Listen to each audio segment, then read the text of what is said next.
साधारण पुरुष ये सहन नहीं कर सकता। जो अनुकूलता प्रतिकूलता जनित राग द्वेष हर्ष शोक सुख और दुख है, साधारण पुरुष इसी में पिसता रहता है। चक्की चल रही है तो दाने पिस रहे हैं।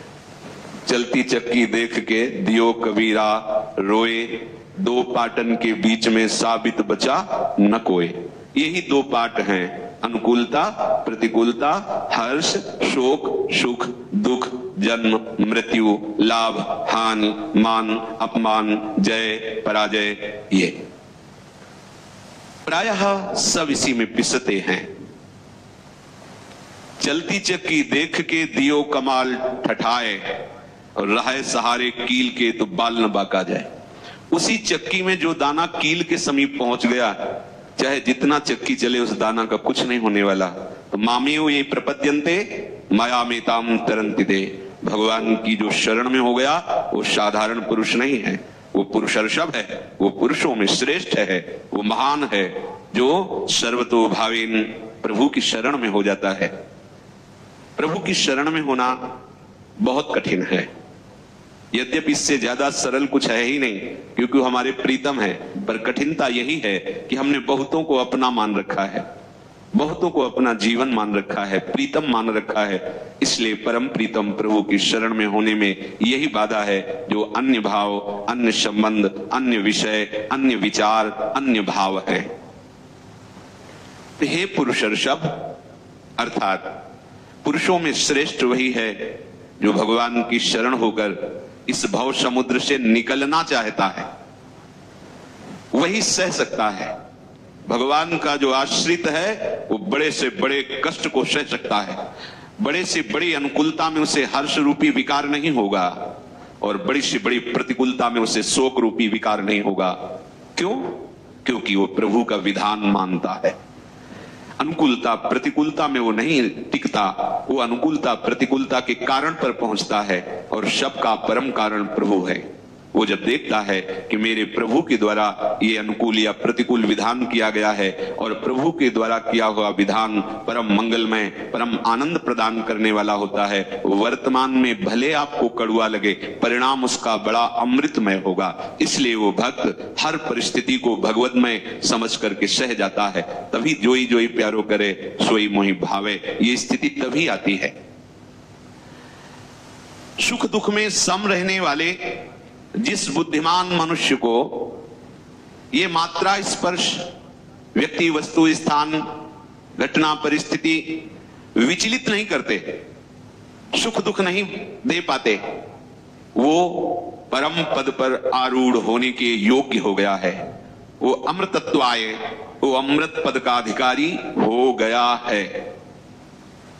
बहुत ध्यान देने योग्य बात है।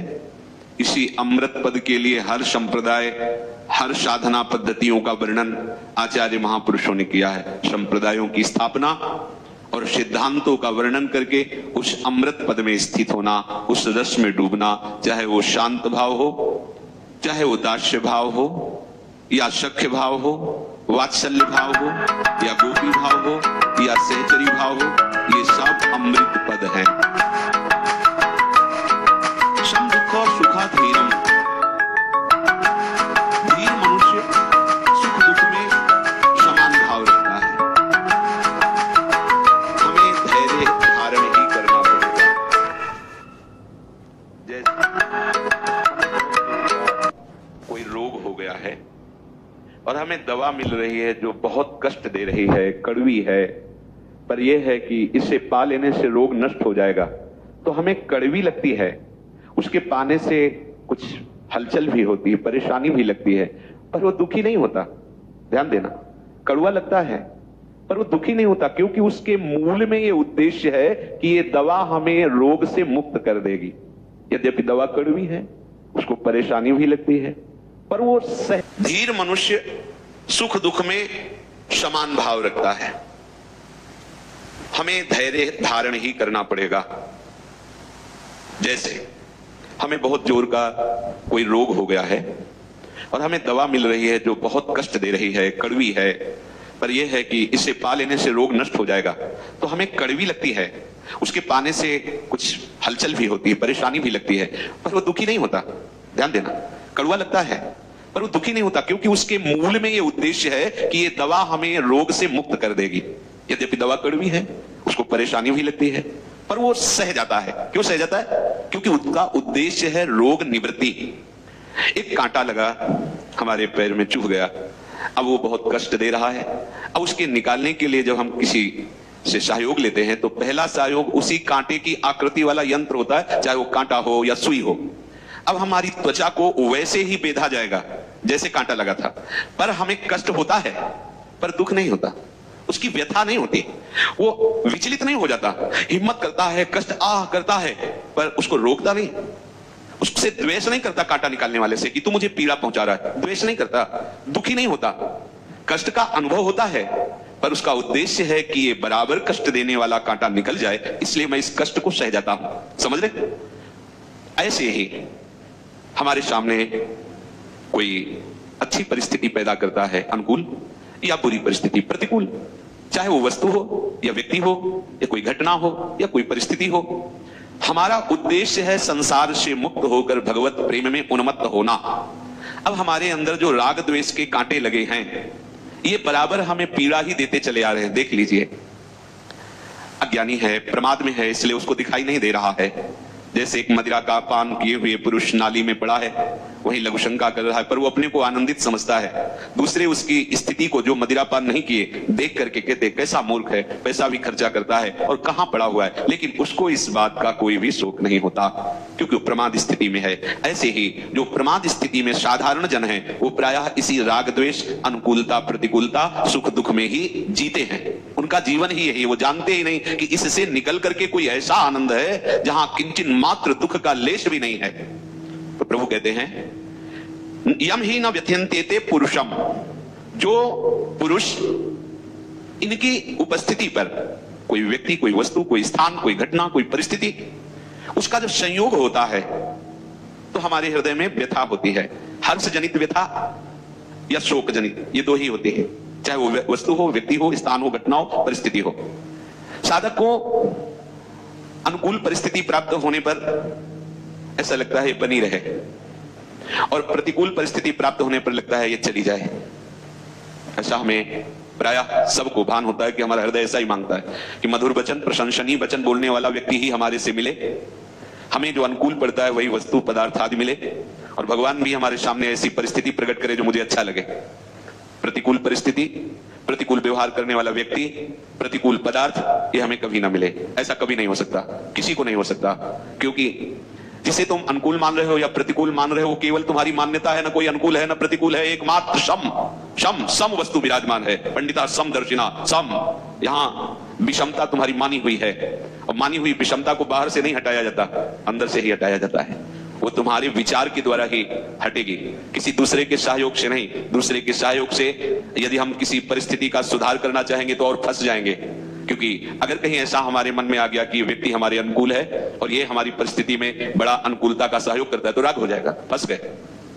हमें न किसी से राग और न किसी से द्वेष, हमारा उद्देश्य भगवत प्राप्ति, भगवत प्रेम है, तो हमें इस अनुकूलता प्रतिकूलता का भोग नहीं करना है। अनुकूल परिस्थिति, प्रतिकूल परिस्थिति आई है, चली जाएगी। क्यों आई है? हमें सुधारने के लिए आई है, हमें महात्मा बनाने के लिए आई है, हमें भगवत प्रेम प्रदान करने के लिए आई है। पक्का समझ लीजिए, अनुकूल परिस्थिति से ज्यादा लाभदायक प्रतिकूल परिस्थिति है। अनुकूल परिस्थिति में बहुत जोर का हमारे हृदय में द्रवण होता है, और द्रवित हृदय में बढ़िया छाप लगती है। जैसे मोम को द्रवित करके जैसा चाहो वैसी छाप लगा लो। तो जब हमारा विषय संयोग, व्यक्ति संयोग, स्थान संयोग, परिस्थिति संयोग में अनुकूलता का भाव होकर हृदय द्रवित होता है, तो उस समय उसका संस्कार पड़ता है। क्योंकि हम भगवत मार्ग के पथिक हैं, तो हमें इस संस्कार से बचना है।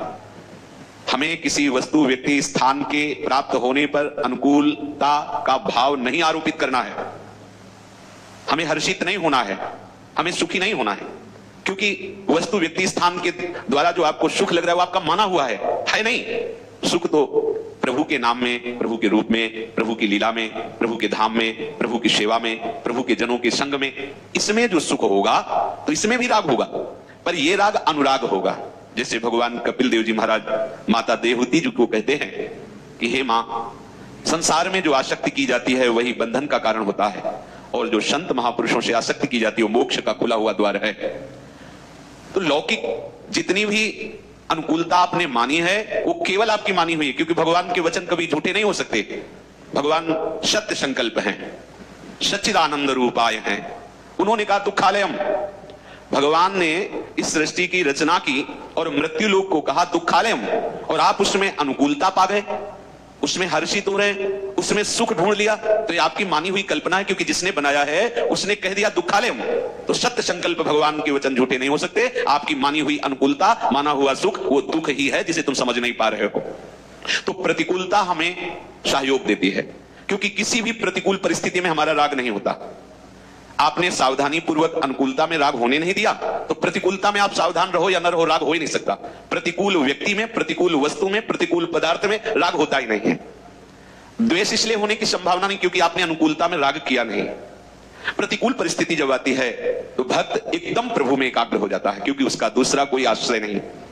जहां प्रतिकूल परिस्थिति आती है, जैसे छोटा सा बालक घुटनों के बल चलते हुए घर के बाहर खेलने के उद्देश्य से आता है, और जब उसको कोई भी भय प्रदान करने वाला सामने दृश्य, वस्तु, स्थान, व्यक्ति आदि उसके बोध में आता है कि इससे भय होगा, तो भाग के मां की गोद में चढ़ने के लिए घर की तरफ भागता है। ऐसे ही खेलने के लिए हम इस संसार में आए, अब हमें बहुत से भय व्याप रहे हैं, हमको अपनी वात्सल्य समुद्र मां की तरफ भागना है।